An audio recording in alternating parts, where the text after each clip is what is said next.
الحمد لله نحمده ونستعينه ونستغفره ونؤمن به ونتوكل عليه ونعوذ بالله من شرور أنفسنا ومن سيئات أعمالنا من يهده الله فلا مضل له ومن يضلله فلا هادي له وأشهد أن لا إله إلا الله وحده لا شريك له وأشهد أن سيدنا وسندنا ونبينا ومولانا محمدا عبده ورسوله صلى الله تعالى عليه وعلى آله وأصحابه وبارك وسلم تسليما كثيرا أما بعد فأعوذ بالله من الشيطان الرجيم بسم الله الرحمن الرحيم قل هو الله أحد الله الصمد لم يلد ولم يولد ولم يكن له كفوا أحد آمنت بالله صدق الله مولانا العظيم وصدق رسوله النبي الكريم ونحن على ذلك من الشاهدين والشاكرين والحمد للہ رب العالمین۔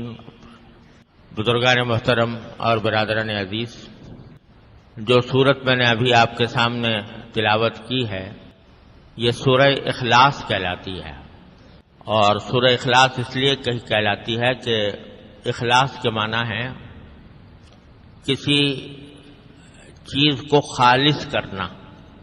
تو اس مبارک صورت میں اللہ تبارک و تعالی کی عبادت کو خالص کرنا مقصود ہے، کہ عبادت صرف اللہ کے لیے ہو، خالص اللہ کے لیے ہو، اس کے ساتھ کوئی ملاوٹ نہ ہو، اس لیے اس کو سورۃ الاخلاص کہتے ہیں۔ اور اس کا شان نزول یہ ہے کہ جب اللہ تبارک و تعالی کے حکم سے نبی کریم سرور دو عالم صلی اللہ علیہ وسلم نے مکہ مکرمہ میں توحید کی دعوت کا آغاز کیا۔ آپ جانتے ہیں کہ اس وقت مکہ مکرمہ ہی کیا بلکہ پورے عرب میں، بلکہ پوری دنیا میں بت پرستی کا بڑا زبردست رواج تھا۔ لوگ اپنے ہاتھوں سے بت بناتے اور ان کو پوجتے تھے، ان کو اپنا مشکل کشا، حاجت روا، کارساز سمجھتے تھے۔ کسی بت کے بارے میں سمجھتے تھے کہ یہ ہمیں رزق دیتا ہے، کسی بت کے بارے میں سمجھتے تھے کہ یہ ہمیں ہماری صحت دیتا ہے، شفا دیتا ہے، کسی بت کے بارے میں سمجھتے تھے کہ یہ ہمیں اولاد دیتا ہے۔ تو بہت سارے خداؤں کو، اپنے من گھڑت خداؤں کو معبود بنایا ہوا تھا اور انہی کی عبادت کرتے تھے۔ اللہ تبارک و تعالیٰ کے حکم سے جب نبی کریم سرور دو عالم صلی اللہ علیہ وسلم نے توحید کی دعوت کا آغاز کیا تو لوگوں کو یہ سمجھانے کی کوشش کی کہ ارے بھائی، یہ تو بت تم نے خود اپنے ہاتھوں سے بنائے ہیں، یہ کیسے تمہاری مشکل دور کر سکتے ہیں، کیسے تمہاری حاجتیں پوری کر سکتے ہیں؟ حاجتیں تو وہی پوری کر سکتا ہے جس نے اس پوری کائنات کو پیدا کیا ہے، جو تمہارا بھی خالق ہے، تمہارے آباء و اجداد کا بھی خالق تھا، جو آسمان و زمین اور پہاڑ اور دریا اور ہوائیں اور موسم سب اسی کے پیدا کیے ہوئے ہیں۔ تو عبادت اسی کی کرنی چاہیے، کسی اور کی نہیں۔ لا الہ الا اللہ کے معنی یہی ہے، اللہ کے سوا کوئی بھی عبادت کے لائق نہیں۔ یہ دعوت آپ نے پیش کی تو بعض جاہل قسم کے مشرکوں نے اس کے جواب میں رسول کریم صلی اللہ علیہ وسلم سے پوچھا کہ اللہ میاں کس چیز کے بنے ہوئے ہیں، وہ کس مادے سے بنے ہوئے ہیں؟ وہ سونے کے بنے ہوئے ہیں، چاندی کے بنے ہوئے ہیں، لوہے کے بنے ہوئے ہیں، کئی چیز کے بنے ہوئے ہیں؟ کیونکہ دماغ میں خداؤں کا تصور تو وہی بتوں جیسا تھا نا، کہ کوئی بت پتھر کا بنا ہوا ہے، کوئی پیتل کا بنا ہوا ہے، کوئی لوہے کا بنا ہوا ہے، تو اللہ تبارک و تعالیٰ کے بارے میں جب اللہ تعالیٰ نے جب حضور نے فرمایا کہ اصل تمہارا پیدا کرنے والا تو اللہ تبارک و تعالیٰ ہے اور اس کے سوا کوئی معبود نہیں ہے، تو ان جاہلوں نے یہ سوال کیا کہ وہ اللہ میاں کس چیز کا بنا ہوا ہے؟ اس واسطے کہ یہ بت تو ہمیں نظر آ رہے ہیں آنکھوں سے کہ یہ فلاں فلاں چیز کے بنے ہوئے ہیں، تو ہم ان کی پرستش کرتے ہیں، لیکن جس اللہ کی طرف آپ دعوت دے رہے ہیں وہ کس چیز کا بنا ہوا ہے؟ بعض نے تو یہ سوال کیا جاہلوں نے، اور بعض نے یہ سوال کیا کہ اللہ تبارک و تعالیٰ کا نسب نامہ کیا ہے، نسب شجرہ نسب کیا ہے ان کا اللہ میاں کا؟ کیونکہ دنیا میں ہم جب کسی انسان کے بارے میں معلومات حاصل کرتے ہیں تو پوچھتے ہیں بھئی تم یہ کس کے بیٹے ہو، تمہارا باپ کون تھا، باپ کون تھا، دادا کون تھا، پردادا سگردادا، تو اس کا نسب ہمیں معلوم ہوتا ہے۔ تو اللہ میاں کا کیا نسب ہے، وہ کس کے بیٹے ہیں اور کس کے پوتے ہیں؟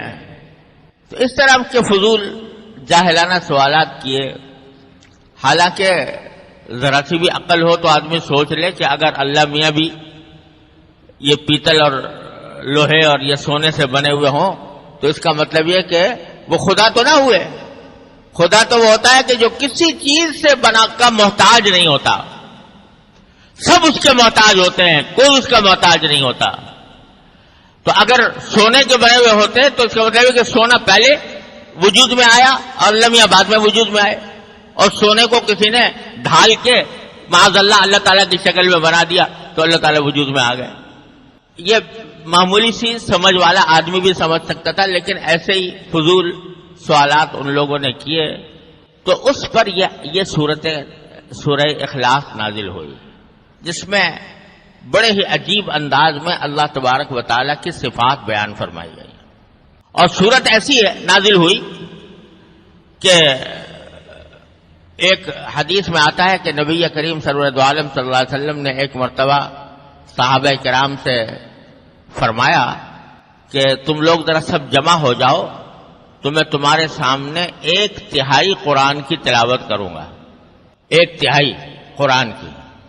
تو سارے حضرات جمع ہو گئے، تو اس پر نبی کریم صلی اللہ علیہ وسلم نے اس سورہ اخلاص کی تلاوت فرمائی اور فرمایا کہ یہ سورت جو ہے یہ 1/3 قرآن کے برابر ہے۔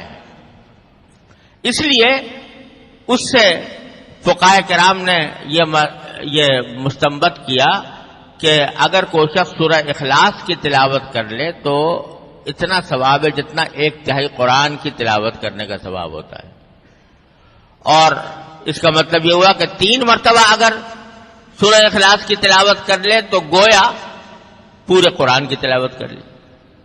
اسی لیے آپ نے دیکھا ہوگا کہ جب ایصال ثواب کسی کو کیا جاتا ہے، جب آپ نے بھی سنا ہوگا کہ کسی کی قبر پر جا کر اس کو سلام عرض کیا جاتا ہے، اور سلام کرنے کے بعد پھر عام طور سے یہ مشورہ دیا جاتا ہے کہ بھئی 3 مرتبہ قل هو اللہ احد پڑھ کے اس کو ثواب پہنچا دو۔ تو ویسے تو کوئی بھی سورت پڑھ کے ثواب پہنچا دے، سورت بھی نہ پڑھے، ذکر کر لے، کوئی سبحان اللہ کہہ دے اس کا ثواب پہنچا دے، ویسے ہی دعائے مغفرت کر دے، سب کچھ جائز ہے، کوئی خاص طریقہ متعین نہیں ہے شریعت کے اعتبار سے۔ کسی کی قبر پر جا کر کچھ پڑھنے کا کوئی خاص طریقہ شریعت نے متعین نہیں کیا۔ یہ ضرور کہا ہے بھائی جب جاؤ تو قبر والے کو سلام کر لو، السلام علیکم ورحمۃ اللہ، لیکن کوئی خاص ذکر پڑھنے کے لیے شریعت نے متعین نہیں کیا۔ لیکن بزرگوں نے یہ فرمایا کہ بھئی جب کچھ پڑھنا ہو تو بہتر یہ ہے کہ 3 مرتبہ قل هو اللہ احد پڑھ کر اس کا ثواب پہنچا دو، کیونکہ یہ تقریباً ایسا ہو جائے گا جیسے کہ پورا قرآن پڑھ کر ایک قرآن کا ثواب پہنچا دیا۔ تو اس لیے اس کی یہ فضیلت بھی بیان ہوئی ہے حدیث میں۔ اور ایک حدیث میں آتا ہے کہ ایک صحابی تھے، وہ بکثرت نماز میں قل هو اللہ احد بہت کثرت سے پڑھا کرتے تھے۔ تو حضور اقدس صلی اللہ علیہ وسلم سے نے پوچھا کہ بھئی تم بہت کثرت سے قل هو اللہ پڑھتے ہو تو اس کی وجہ کیا ہے؟ تو انہوں نے کہا کہ یا رسول اللہ مجھے اس سورت سے محبت بہت ہے، میں اس سورت سے بہت محبت کرتا ہوں۔ تو اس واسطے پڑھتا ہوں. تو رسول کریم صلی اللہ علیہ وسلم فرمایا کہ حبک ایہا ادخلک الجنہ، جو تم اس سورت سے محبت کرتے ہو تو اس محبت کی وجہ سے اللہ نے تمہیں جنت میں داخل کر دیا. تو اس واسطے اس سورت کی اس لحاظ سے بڑی عظیم فضیلت ہے. اور ایک حدیث میں آتا ہے کہ اگر کوئی شخص یہ سورت قل هو اللہ احد صبح شام پڑھا کرے تو اللہ تعالیٰ اس کے حاجتوں کے لیے کافی ہو جاتا ہے. یہ الفاظ بھی آئے ہیں. اور فرمایا کہ کسی بھی شخص کو رات کو سونے سے پہلے اس وقت تک نہیں سونا چاہیے جب تک کہ قل هو اللہ احد اور قل اعوذ برب الفلق قل اعوذ برب الناس نہ پڑھ لے. 3 صورتیں پڑھ کر سوئے. تو یہ ساری فضیلتیں بھی قرآن اس سورت کی وارد ہوئی ہیں احادیث کے اندر. تو بڑی عظیم سورت ہے مختصر لیکن نہایت جامع. اب ترجمہ اور مطلب سمجھیے. سورت کی پہلی آیت ہے قل هو اللہ احد. قل یہ خطاب ہے نبی کریم سرور دو عالم صلی اللہ علیہ وسلم سے کہ اے نبی صلی اللہ علیہ وسلم آپ کہہ دیجئے. قل کے معنی کہہ دو، یعنی جو فضول باتیں کر رہے ہیں لوگ. کوئی پوچھتا ہے کہ اللہ میاں کس چیز کا بنا ہوا ہے، کوئی پوچھتا ہے کہ اللہ تعالیٰ کا نسب نامہ کیا ہے، تو ان سب سے کہہ دو کہ هو اللہ احد. بات یہ ہے کہ اللہ تو ایک ہے، اور لفظ استعمال کیا احد. عربی زبان میں واحد بھی کہا جاتا ہے. واحد کے معنی بھی ایک کے ہوتے ہیں اور احد کے معنی بھی ایک کے ہوتے ہیں، لیکن دونوں میں ایک فرق ہے. ہمارے پاس اردو میں ترجمہ کرنے کے لیے کوئی اور لفظ نہیں ہے، لہذا ہم واحد کا ترجمہ بھی ایک کرتے ہیں اور احد کا ترجمہ بھی ایک کرتے ہیں. لیکن عربی زبان بڑی وسیع زبان ہے، اس میں ہر لفظ کے کہا جاتا ہے کہ عربی زبان میں کوئی لفظ مرادف نہیں ہے، یعنی ایک ہم معنی لفظ کوئی نہیں. ہر لفظ میں کوئی نہ کوئی ایسی بات ہوتی ہے جو دوسرے لفظ میں موجود نہیں. تو احد بھی ترجمہ اگرچہ اس کا بھی ایک کیا جاتا ہے، لیکن دونوں میں فرق یہ ہے کہ جب واحد کہتے ہیں تو واحد کے معنی تو یہ واحد مقابلے میں ہوتا ہے اثنین ثلاثہ کے، یعنی ایک جو مقابلے میں ہے 2 کے اور 3 کے. تو اگر یہ کہا جائے کہ اللہ واحد ہے تو اس کے معنی یہ ہے کہ خدا 2 نہیں ہے، 3 نہیں ہے، 4 نہیں ہے، 5 نہیں ہے، ایک ہے. تو وہ ایک معنی میں ہے ایک سے زیادہ کی نفی کرنے کے لیے، ایک سے زیادہ کا احتمال ختم کرنے کے لیے واحد کا لفظ استعمال ہوتا ہے. کہتے ہیں اللہ ایک ہے، کیا معنی؟ واحد ہے اگر کہیں گے تو معنی کیا ہے کہ اللہ میاں 2 نہیں ہے، ایک ہی ہے. اور احد کہا جاتا ہے اس چیز کو جس کے اندر کوئی جز نہ ہو، جز ہی کوئی نہ ہو. مثلا ایک چیز ہے جو 10 چیزوں کی بنی ہوئی ہے تو ایک ہی، لیکن 10 چیزیں مل کر وہ ایک چیز بنی ہے. اب یہ کرسی ہے، مثلا یہ کرسی ایک ہے، جب پوچھو گے تو کیا کہیں گے کہ ایک ہے، لیکن یہ واحد تو ہے، احد نہیں ہے. کیوں نہیں ہے؟ اس واسطے کہ یہ بہت ساری چیزیں مل کر بنی ہے.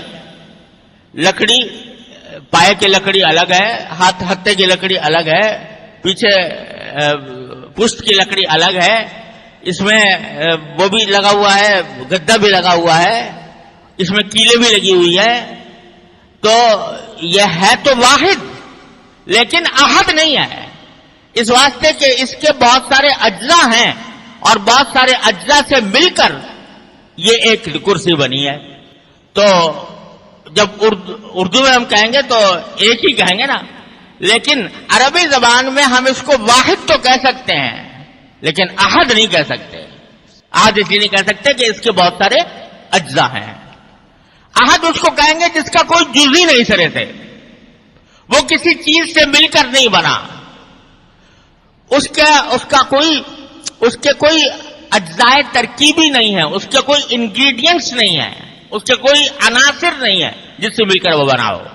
تو هو اللہ احد، بات یہ ہے کہ اللہ تو احد ہے. کیا مانا؟ کہ وہ تو کسی چیز سے نہیں بنا، اس کے کوئی اجزاء نہیں ہے.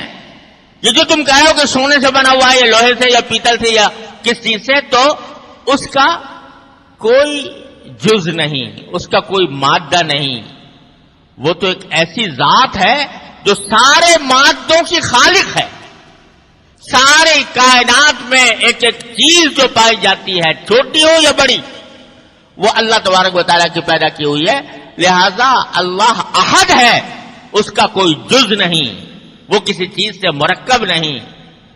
لہذا سوال ہی بیکار ہے کہ سونے سے بنا ہوا ہے یا پیتل سے بنا ہوا ہے یا لوہے سے بنا ہوا ہے، کس چیز سے بنا ہوا ہے. وہ تو احد ہے. احد کیوں ہے؟ اس کی اجزا کیوں نہیں ہے؟ اس لیے کہ اللہ صمد، اللہ صمد ہے. اب یہ صمد بھی ایسا لفظ ہے کہ اردو میں ترجمہ کرنا بڑا مشکل ہے. اس کا صحیح ٹھیک ترجمہ کرنا. اگر قرآن کریم کے ترجمے اٹھا کر دیکھو تو صمد کا ترجمہ عام طور سے یہ کیا جاتا ہے کہ اللہ بے نیاز ہے. صمد کے معنی بے نیاز. لیکن یہ طرح ایک لفظ سے اس کا پورا معنی ادا نہیں ہوتا، پورا مفہوم ادا نہیں ہوتا. صمد عربی زبان میں کہتے ہیں کسی ایسی ذات کو کہ ساری مخلوقات اس کی محتاج ہوں، سب اس کے محتاج ہوں، وہ کسی کا محتاج نہ ہو. صمد کہا جائے گا اس کو کہ جس کو بھی کوئی حاجت پیش آئے، کوئی ضرورت پیش آئے تو اس کے پاس جائے، اس سے مانگے کہ مجھے یہ حاجت پیش آ گئی، میری حاجت پوری کر دیجیے اس کو. اور وہ کبھی کسی کا حاجت مند نہ ہو، اس کو کبھی کسی کی ضرورت نہ ہو. اس کے ساتھ کبھی ایسا نہ ہوتا ہو کہ اس کو ضرورت پیش آئی تو وہ کسی دوسرے سے جا کر اپنی ضرورت پوری کرائے. تو وہ سب کا کارساز ہو، سب کی حاجتیں پوری کرنے والا ہو، اور اس کو کسی کی احتیاج نہ ہو، اس کو کسی کی حاجت نہ ہو. ایسی ذات کو کہتے ہیں صمد. تو اللہ صمد، اللہ تعالیٰ صمد ہے، یعنی سب کو اس کی ضرورت ہے، اس کو کسی کی ضرورت نہیں. چونکہ سب کو اس کی ضرورت ہے اور اس کو کسی کی ضرورت نہیں، تو اگر وہ کسی چیز سے بنا ہوا ہوتا، کسی بھی چیز سے، سونے سے، چاندی سے، کسی بھی چیز سے، تو اس کا مطلب یہ ہوتا کہ وہ اپنے وجود میں اس سونے کا محتاج ہے. فرض کرو ایک زیور ہے، وہ سونے کا بنا ہوا ہے، تو زیور وجود میں آ نہیں سکتا جب تک کہ پہلے سونا موجود نہ ہو. جب سونا ہوگا، اس کو ڈھالا جائے گا تو زیور بنے گا. تو زیور محتاج ہے کس کا؟ سونے کا. تو اگر اللہ تبارک و تعالیٰ کو کہا جائے کہ وہ سونے کا بنا ہوا ہے تو اس کے معنی اللہ میاں محتاج ہو گئے سونے کے، حالانکہ اللہ تعالیٰ کسی کا محتاج نہیں. تو اس واسطے بھی وہ کسی چیز سے بنا ہوا نہیں ہو سکتا. اور دوسری طرف سارے اس کے محتاج ہیں، سارے اس کے محتاج ہیں، یعنی سونا بھی اس کا محتاج ہے. جب ساری مخلوقات اس کے محتاج ہیں تو سونا بھی اس کا محتاج ہے. یعنی وہ سونا وجود میں آ نہیں سکتا جب تک کہ اللہ تعالیٰ اس کو پیدا نہ کرے. لہذا سونا تو خود محتاج ہے اللہ تبارک و تعالیٰ کا اپنے وجود میں. جب تک اللہ تعالیٰ اس کو پیدا نہیں کرے گا، اس وقت تک پیدا نہیں ہوگا. تو وہ تو وجود میں آیا اللہ کے پیدا کرنے سے، جس کے معنی اللہ تعالیٰ پہلے سے موجود تھے، سونا بعد میں اللہ تعالیٰ کی تخلیق سے وجود میں آیا. تو اس واسطے وہ سونا ہو یا چاندی ہو یا لوہا ہو یا پیتل ہو یا پتھر ہو یا کوئی اور چیز ہو، اللہ تعالیٰ کسی چیز سے بنا ہوا نہیں. اب جیسے انسان ہے، گوشت پوش کا بنا ہوا ہے، ہڈیاں گوشت پوش، تو انسان محتاج ہے اس کا، گوشت پوش ہڈیوں کا. اگر یہ نہ ہو تو انسان کا وجود ختم، تو محتاج ہے اس کا. تو اللہ تعالیٰ نہ گوشت ہے، نہ پوست ہے، نہ ہڈی ہے، نہ سونا ہے، نہ چاندی ہے، نہ پیتل ہے، نہ لوہا ہے، نہ پتھر ہے، نہ کوئی اور مادہ ہے. وہ تو ایسی ذات ہے کہ سب اس کے محتاج ہیں. یہ معنی اللہ الصمد. پھر فرمایا کہ لم یلد ولم یولد. یہ جواب ہے ان کا جو کہہ رہے تھے لمیہ کا نسب نامہ کیا ہے، اللہ تعالیٰ کا باپ دادا کون ہے یا اس کی اولاد کون. فرمایا لم یلد ولم یولد، نہ اس نے کسی کو جنا اور نہ وہ کسی سے جنا گیا، یعنی نہ اس کا کوئی باپ ہے نہ اس کا کوئی بیٹا ہے۔ کیوں نہیں ہے؟ اس واسطے کہ جب وہ محتاج نہیں کسی کا، سب اس کے محتاج ہیں۔ اگر کہو کہ وہ کسی باپ سے پیدا ہوا تو اس کے معنی تو یہ ہوئے کہ وہ محتاج ہو گیا باپ کا۔ بیٹا جو ہے اپنے وجود میں آنے میں محتاج ہوتا ہے باپ کا۔ تو اگر وہ یہ کہو کہ کوئی اس کا باپ ہے یا کسی باپ نے اس سے جنا گیا ہے تو اس کا مطلب یہ ہوا کہ محتاج ہو گیا باپ کا، حالانکہ وہ کسی کا محتاج نہیں، کسی کا اس سے جنا نہیں گیا، اس کا کوئی باپ نہیں، اور اسی طرح اس کا کوئی بیٹا نہیں، کوئی اولاد نہیں۔ لم یلد، یہ ان لوگوں کے اوپر تردید کر دی کہ جو خدا کے لیے بیٹا مانتے ہیں، جیسے عیسائی لوگ کہتے ہیں عیسیٰ علیہ السلام اللہ کے بیٹے ہیں۔ ارے بھائی بیٹا کیسے پیدا ہوتا ہے؟ بیٹا جو ہوتا ہے وہ باپ کا ایک جز ہوتا ہے، باپ ہی سے نکلتا ہے اور باپ ہی کا ایک جز سمجھا جاتا ہے۔ تو جب یہ کہہ دیا کہ اللہ تعالیٰ کا کوئی جز ہی نہیں، وہ تو بے نیاز ہے ہر جز سے، تو پھر بیٹا کیسے ہوگا؟ لہذا بیٹا ہو ہی نہیں سکتا، باپ کا بیٹا، اللہ تعالیٰ کا کوئی بیٹا ہو ہی نہیں، لم یلد، اس کا کوئی بیٹا ہو نہیں سکتا، کیونکہ بیٹا جو ہوتا ہے وہ جز ہوتا ہے باپ کا، اور اللہ تعالیٰ کا کوئی جز نہیں۔ اور دوسری بات یہ ہے کہ اگر بیٹا ہوتا، فرض کرو الیاذ باللہ، تو بیٹا جو ہے سوال یہ ہے کہ وہ بھی خدا ہوتا یا نہ ہوتا؟ اگر وہ بھی خدا ہوتا تو خدا دو ہو گئے، اور ایک سے زیادہ خدا کا تصور ممکن نہیں، اس واسطے بھی بیٹا نہیں ہو سکتا۔ تو لہذا جن لوگوں نے بیٹا کہا یا اولاد کہی ان کی نفی فرما دی، لم یلد ولم یولد، نہ اس کی کوئی اولاد ہے نہ وہ کسی کی اولاد، ولم یکن لہ کفوا احد، اور نہ اس کا کوئی بھی ساجی ہے، یعنی اس کا کوئی ہم پلہ نہیں، اس کا کوئی ساجی نہیں، شریک نہیں، اس جیسا کوئی اور نہیں۔ اور جتنی مخلوقات پائی جاتی ہیں ان کے مثل دوسرا بھی ہوتا ہے، ایک انسان ہے دوسرا انسان اس کے ہم پلہ ہے، لیکن اللہ تعالیٰ کے ہم پلہ، اللہ تعالیٰ کا ساجی، اللہ تعالیٰ کا شریک کوئی نہیں۔ ولم یکن لہ کفوا احد۔ تو قل هو اللہ، کہہ دو کہ بات یہ ہے کہ اللہ ایک ہی ہے، اللہ بے نیاز ہے، نہ وہ کسی کی اولاد ہے نہ اس کی کوئی اولاد ہے، اور اس کا کوئی ساجی نہیں۔ یہ ہے اس سورۃ کریمہ کا ترجمہ۔ تو چونکہ اس میں در حقیقت اللہ تبارک و تعالی کی صفات بیان فرمائی گئی ہیں، اور اس میں توحید کی حقیقت بیان فرمائی گئی ہے کہ اب بندے کا کام یہ ہے کہ عبادت کرے تو صرف اللہ کی کرے، اللہ کے علاوہ کسی کی بھی، چاہے وہ کوئی بت ہو، چاہے وہ کوئی فرشتہ ہو، چاہے کوئی وہ نبی ہو، ولی ہو، کسی کی بھی عبادت نہیں، عبادت صرف اللہ کی ہے۔ اس لیے اس کو سورۃ الاخلاص کہا جاتا ہے کہ یہ اخلاص کی صورت ہے کہ جس میں ملاوٹ کے بغیر اللہ تبارک و تعالیٰ کی عبادت کی نفی فرمائی گئی ہے۔ اور چونکہ اس میں فرما دیا گیا کہ اللہ ہی صمد ہے، جس کا مطلب میں نے ابھی عرض کیا کہ سب اس کے محتاج ہیں، وہ کسی کا محتاج نہیں۔ تو جب سب اس کے محتاج ہیں تو حاجت روا، مشکل کشا، کار ساز سوائے اللہ کے اور کوئی نہیں ہو سکتا۔ اگر حاجتیں پوری کرے گا تو وہی کرے گا، مشکلیں دور کرے گا تو وہی کرے گا، بگڑی بنائے گا تو وہی بنائے گا۔ لہذا اللہ تبارک و تعالیٰ کے سوا کسی اور کو حاجت روا، مشکل کشا، کار ساز، بگڑی بنانے والا نہیں کہا جا سکتا، کیونکہ یہ اللہ تعالیٰ کے ساتھ شرک ہو جائے گا۔ اللہ تعالیٰ کے ساتھ کسی اور کو اپنے ایک وہ صفت دے دی جو اللہ کی صفت تھی۔ تو یہ جو ہمارے معاشرے میں بعض الفاظ اس طرح مشہور ہو گئے ہیں تو یہ صحیح نہیں ہے، کسی بڑے سے بڑے ولی اللہ کے بارے میں، بڑے سے بڑے بزرگ کے بارے میں یہ کہہ دینا وہ مشکل کشا.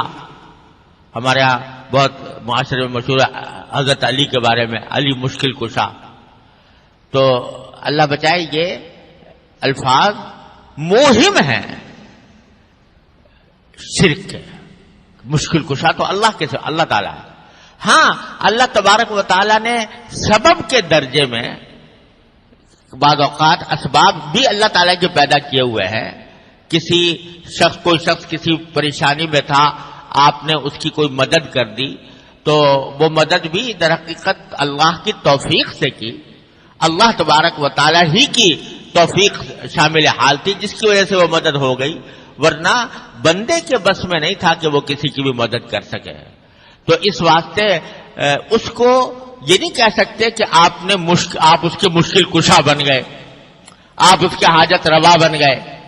یہ کسی بھی بڑے سے بڑے بزرگ، پیغمبر، نبی، ولی، بزرگان دین میں سے کوئی بھی کسی کو بھی یہ کہنا کہ وہ حاجت روا ہے، مشکل کشا ہے، کارساز ہے، یہ کسی طرح بھی جائز نہیں. اور یہ اللہ بچائے شرک کے قریب انسان کو پہنچا دیتا ہے. ہمارے ہاں معاشرے میں آج کل جہالت کی وجہ سے لوگ قبروں پہ جا کر قبروں سے مرادیں مانگتے ہیں. کسی بزرگ کی قبر پہ چلے گئے، داتا جی ہمیں اولاد دے دو، داتا جی ہمیں نوکری دلوا دو.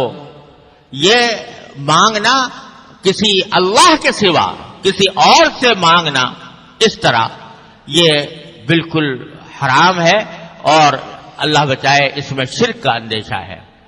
ہاں کہ جیسے میں نے عرض کیا، دنیا میں آدمی کسی زندہ آدمی سے کوئی مدد طلب کر لیتا ہے یہ سمجھ کر نہیں کہ یہ میرا مشکل کشا ہے، کارساز ہے، یہ میرا کام بنانے والا ہے، بلکہ اللہ تعالیٰ نے ایک سبب بنا دیا ہے. اس سبب کے طور پر اس کی طرف رجوع کیا جاتا ہے، لیکن اس کو اپنی ذات میں مشکل کشا حاجت روا نہیں سمجھا جاتا. اس میں کوئی حرج نہیں. لیکن عقیدہ یہ رکھنا یہ میرا مشکل کشا بن گیا، حاجت روا بن گیا، اللہ بچائے یہ انسان کو شرک کے قریب. دیکھو یہ مشرکین مکہ جو تھے نا، یہ بھی یوں ہی کہتے تھے، یہ ہمارے بت جو ہیں یہ ہماری حاجت روائی کرتے ہیں، مشکل کشائی کرتے ہیں، ہمارے کام بناتے ہیں. اس واسطے ان کو پوچھتے تھے.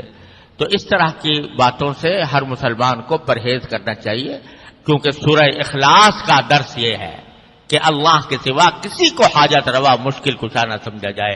اللہ تبارک و تعالیٰ اپنے فضل و کرم سے اس پر ہمیں صحیح ایمان رکھنے کی اور اس پر ثابت قدم رہنے کی